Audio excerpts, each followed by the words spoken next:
warahmatullahi wabarakatuh. Selamat datang di praktikum kimia lingkungan. Perkenalkan, saya Rahmat Rizky Agusin dengan NIM 114-23005 sebagai asisten praktikum kimia lingkungan. Dan saya Zaki Zulkifli dengan NIM 114-220021. Nah, di sini kita akan masuk ke acara penentuan kadar SO4 2-min. Yang pertama yaitu definisi. Ion sulfat adalah salah satu amino utama di perairan. Sulfat yang berkaitan dengan hidrogen akan membentuk asam sulfat. Reduksi ion sulfat menjadi hidrogen sulfida atau H2S pada kondisi anaerob akan menghasilkan bau seperti telur busuk dan oksidat klorid yang disebabkan oleh bakteri heterotrof. Kemudian sumber kapal acuan yang digunakan pada acara penentuan kadar SO4 ini bersumber dari SNI 06698920 tahun 2004. Nah, kita masuk ke penjelasan metode. Metode yang digunakan pada acara kali ini merupakan metode turbidimetri, yang dimana dalam praktikum ini ion sulfat dalam suasana asam bereaksi dengan barium klorida atau BaCl2 yang membentuk kristal barium sulfat BaSO4 yang dapat diukur dengan spektrofotometer dengan panjang gelombang 420 nanometer. Nah, berdasarkan hukum Lambert-Beer, apabila sinar monokromatis melewati suatu senyawa, maka sebagian sinar akan diabsorbansi dan sebagian lagi akan dipancarkan. Nah, konsentrasi SO4 2-min ini berbanding lurus dengan nilai absorbansinya. Selanjutnya, ion sulfat dapat mengendap dalam bentuk PaSO4 dan mengakibatkan peperohan dalam molekul dengan reaksi sebagai berikut. Ion SO4 2-min ditambahkan dengan larutan BaCl2 akan menghasilkan 8 PaSO4 yang dilengkapi dan 2 ion Cl. Nah, selanjutnya masuk ke baku mutu yang digunakan. Nah, baku mutu SO4 yang digunakan merupakan baku mutu dalam air sungai dan sejenisnya menurut peraturan pemerintah nomor 22 tahun 2021 lampiran ke-6 yang berjumlah 300 mg per liter sampai 400 mg per liter sesuai kelasnya. Nah, sekarang kita akan masuk ke alat dan bahan yang dibutuhkan di acara kali ini. Yang pertama alat. Nah, di sini kita ada lampu ukur berukuran 10 mili, lalu beker gelas atau gelas beker berukuran 250 mili, dan ini gelas ukur berukuran 10 mili, lalu ada pipet volumetrik berukuran 3 mili, dan pipet volumetrik berukuran 1 mili. Lanjut kita ada pipet tetes. Lalu di sini ada pompa pipet, dan yang terakhir alat yang dibutuhkan adalah rak dan tabung reaksinya.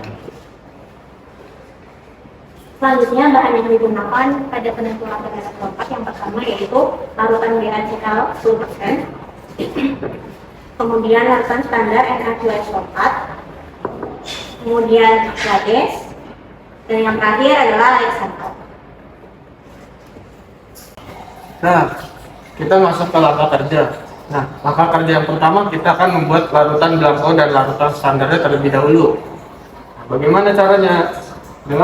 Untuk membuat larutan blanko, kita membutuhkan lampu ukur dan Aquades. Nah, caranya kita akan memasukkan lampu Aquades ini sebanyak 10 mili di lampu ukur hingga tanda terang.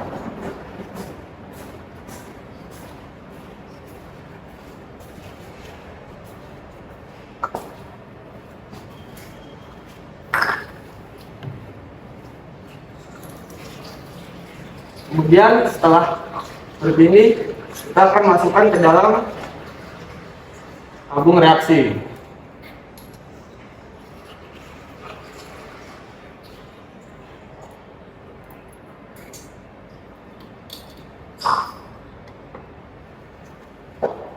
Nah, selanjutnya kita akan membuat yang namanya larutan standar. Nah, larutan standar ini kita menggunakan Na2SO4 sebanyak 1, 2, dan 3 mili. yang masing-masing akan dituangkan ke dalam 3 tabung reaksi yang berbeda.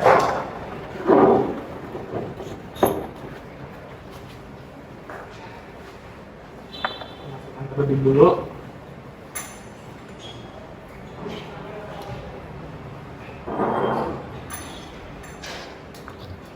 Yang pertama 1 mili. Kita menggunakan pipet volumetris berukuran 1 mili.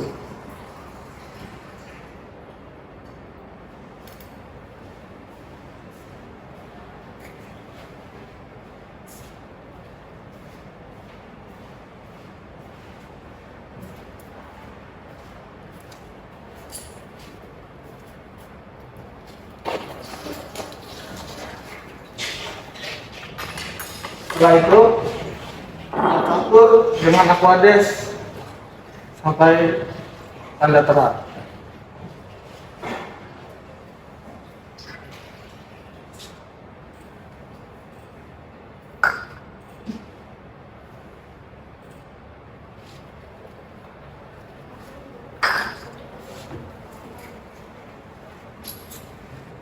Menunggu sebentar.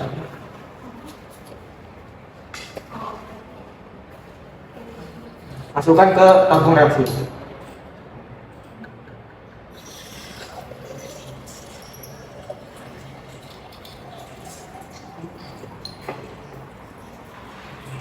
Nah, kemudian untuk mendapatkan hasil ion SO4 sebanyak 20 ppm dan 30 ppm, kita melakukan perlakuan yang sama, yaitu dengan memipet 2 mili untuk 20 ppm dan 3 mili untuk 30 ppm parutan Na2SO4 yang kemudian diencerkan ke dalam labu ukur, lalu dimasukkan kembali ke dalam tabung reaksi seperti itu.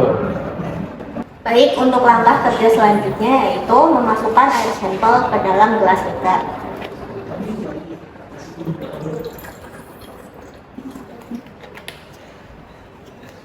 Kemudian masukkan air sampel yang tadi di gelas beker ke dalam labu ukur sampai batas darah.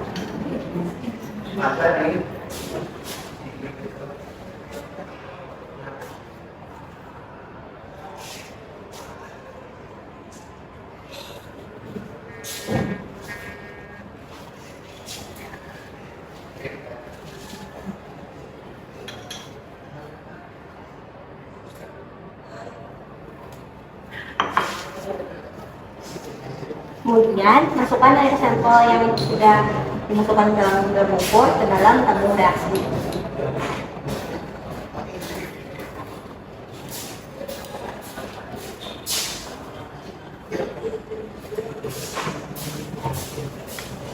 Selanjutnya kita mempipet larutan BaCl2 sebanyak 1 mili dan masukkan ke dalam setiap tabung reaksi.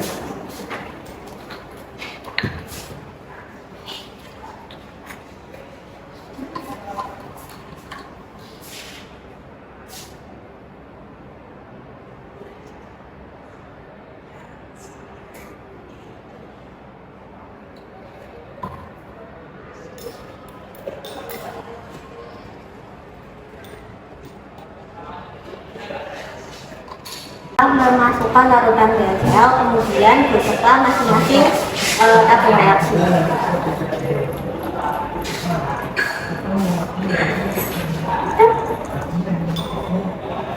Nah, setelah itu kita siapkan kuvet, lalu segera setelah digojok langsung masukkan ke dalam kuvet untuk kemudian diukur.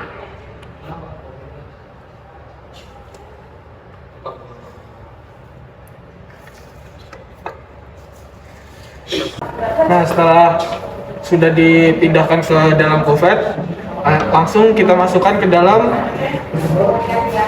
spektrofotometernya. Jangan lupa memasukkan spektrofotometernya disesuaikan dengan arahnya.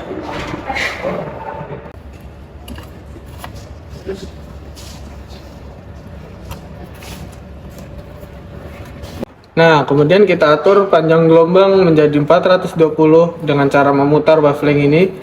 Kemudian pastikan sudah diabsorbansi. Jika belum, tekan tombol function hingga ke tanda ABS ini. Set ke mode blanko, yaitu yang di pertama. Jika sudah, kita tekan 100.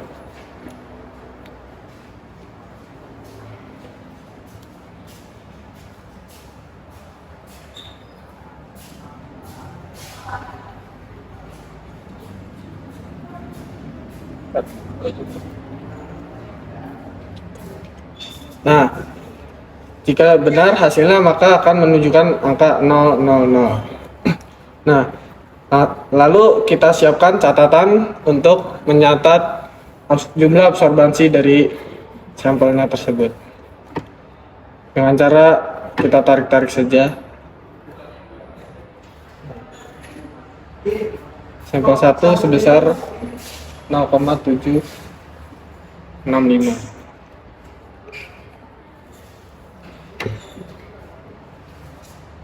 Sampel 2 0,858. Sampel 3 1,338. Kemudian masukkan air sampel yang sudah ditambahkan BHCl ke dalam spektrum.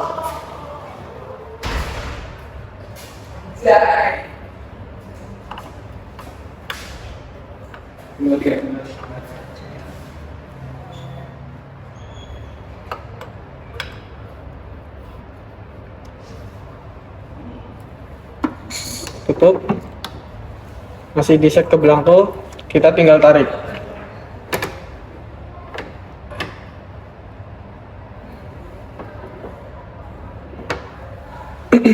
Kemudian catat hasilnya. Absorbansi sampel 1 sebesar 179 dan absorbansi 2 0,252. Selanjutnya kita memasuki ke perhitungan. Nah, perhitungan sendiri sudah disediakan tabel seperti berikut. Nah, hasil dari absorbansi akan dicatat di sini di kolom ini. Setelah itu absorbansi sudah dicatat, masuk ke dalam konsentrasi untuk mencari nilai X atau konsentrasi dengan rumus M1 kali V1 sama dengan M2 kali V2, di mana M1 itu merupakan konsentrasi awal dan V1 itu merupakan volume awal. Sedangkan M2 itu merupakan konsentrasi akhir dan V2 itu merupakan volume akhir setelah dihancurkan. Di mana didapatkan untuk hasil seperti contoh misalkan untuk 1 ppm. 1 ppm sendiri untuk konsentrasi awal larutan Na2SO4 itu sebesar 100 ppm sebanyak 1 mili. Kemudian dihancurkan atau V2 sebanyak 10 mili sehingga dihasilkan konsentrasi akhir berupa 10 ppm. Selanjutnya masuk ke kedua atau perhitungan regresi linear. Nah, di perhitungan regresi linear ini setelah diketahui nilai X dan nilai Y, kemudian dimasukkan ke tabel X kali Y, di mana X itu merupakan konsentrasi dan Y itu merupakan nilai absorbansinya. Kemudian masuk ke kolom X kuadrat dan Y kuadrat. Dari hasil sini dijumlahkan, di total didapatkan nilai seperti di bawah ini. Nah, untuk rumus A ini sama dengan N sigma XY kurang dalam kurung sigma X kali sigma Y per N kali sigma X kuadrat dikurang sigma X pangkat 2. Saya jelaskan untuk A dulu. Nah, N itu merupakan jumlah dari setiap contoh berupa 4, N-nya itu 4, dan sigma XY ini didapatkan dari hasil penjumlahan X dan kali Y ini sebesar 64,41 dikurang sigma X. Sigma X ini didapatkan dari penjumlahan hasil total si konsentrasi atau X, kemudian kali sigma Y. Sigma Y itu sama, merupakan total dari jumlah nilai absorbansi atau Y. Didapatkan, dimasukkan semua rumus seperti ini, didapatkan hasil sebesar 0,04053. Kemudian masuk ke B. B memiliki rumus sama dengan sigma Y per N dikurang A kali sigma X per N, di mana tadi A sudah diketahui nilainya sebesar 0,04053 dan sigma Y sudah diketahui hasilnya sudah dari tabel, dan N-nya itu sudah diketahui juga dari jumlah total larutan yang diuji, dan sigma X juga sudah. Kemudian dimasukkan saja ke rumusnya, langsung jadi 2,943 per 4 dikurang 0,04053 dikali 60 per 4, sehingga dihasilkan sebesar 0,1278. Nah, untuk Y aksennya sendiri didapatkan dari rumus A X plus B, di mana A sudah dicari dan B juga sudah dicari, kemudian tinggal masukkan saja. Y aksen sama dengan 0,04053 X plus 0,1278, di mana X merupakan konsentrasi larutan. Seperti ini. Baik, selanjutnya yaitu perhitungan determinasi dengan rumus R² dan sebagai berikut. Nah, perhitungan determinasi ini memiliki hubungan yang linear terhadap konsentrasi dan absorbansi mengikuti hukum Lambert-Beer, di mana semakin besar konsentrasi maka nilai absorbansinya juga akan semakin besar. Dan umumnya pada percobaan R² itu didapatkan sekitar 0,99, dan pada percobaan kali ini R² didapatkan dengan nilai 0,914147. Selanjutnya adalah menghitung Y aksen yang didapatkan dari persamaan regresi yang sudah ada sebelumnya, di mana Y aksen sama dengan AX plus B. Y aksen sama dengan 0,04553X plus 0,1278. Kemudian untuk mencari nilai Y aksen, kita mensubstitusikan nilai X atau konsentrasi ke dalam persamaan. Y aksen sama dengan 0,04053 dikali X plus 0,1278, sehingga dari konsentrasi yang ada didapatkan nilai Y aksen seperti ini. Kemudian setelah mendapatkan nilai Y aksen, kita masukkan ke dalam tabel, di mana X, Y, dan Y aksen. X merupakan konsentrasi, Y merupakan absorbansi, dan Y aksen merupakan regresi linear. Kemudian setelah mendapatkan nilai X, Y, dan Y aksen, kita masukkan ke dalam grafik, di mana dapat dilihat terdapat garis biru merupakan garis tanda hubungan absorbansi dan konsentrasi SO4 2 min, dan garis merah merupakan garis regresi linear. Nah, dapat dilihat di sini terjadi sebuah penyimpangan antara garis data hubungan absorbansi dan konsentrasi SO4 di larutan standar dengan garis regresi linear. Idealnya, garis data ini harusnya sejajar dengan garis regresi linear. Nah, kenapa hal ini bisa terjadi? Hal ini bisa terjadi dikarenakan yang pertama bisa karena kuvet yang kotor. Terus yang kedua itu bisa karena salah pembacaan alat spektrofotometer, dan yang ketiga itu terdapat pengotor yang menghalangi cahaya yang masuk di kuvet, sehingga terjadi salah perhitungan atau kesalahan pembacaan dalam spektrofotometer. Nah, setelah itu kita akan menulis Y dan R²-nya ini.